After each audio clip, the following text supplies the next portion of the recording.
ரொம்ப வருஷமா நான் ஸ்மோக் பண்றதை விடணும்னு நினைக்கிறேன், என்னால முடியல. நினைச்சோன்னு விட்டுருவீங்களா?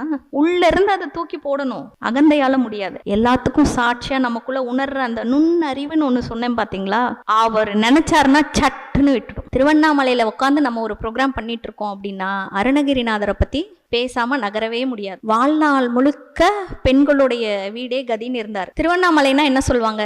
காலகாலமா நம்ம காதுல கேள்விப்பட்டது என்ன? சிவன்னு சொல்லி. சரி, அவர் உயிரை விட்டணும்னு போய் குதிக்கும் போது ஏன் முருகன் காப்பாத்தினாரு?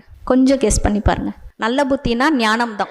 இந்த செல்லுக்குள்ள உள்ள போய் ப்ரோக்ராம் ஆன பழக்கங்கள்ல இருந்து நாம விடுபடணும்னா உள்ள ஒரு அறிவு இருக்கு பாருங்க, அது உதித்து நாம யாருன்னு உணரும் போது அந்த ஞானத்தால தான் இந்த பழக்கங்கள் இருந்தெல்லாம் நம்மளை விடுவிக்க முடியும். உள்ளேயே மருந்து இருக்கு. வியாதி நாமளா உருவாக்கிக்கிட்டது தான். மருந்து என்னன்னு பாத்தீங்கன்னா, ஏன் அது உள்ள மருந்தா இருக்குன்னா அது அறிவு. ஆனா நாம இது நான் நினைச்சிட்டு இருக்கோம். இதெல்லாம் நாம உணர்ந்ததுக்கு அப்புறம் என்ன மேடம் கிடைக்கும்? அப்படி ஒரு கொஸ்டின் இருக்கும்ல.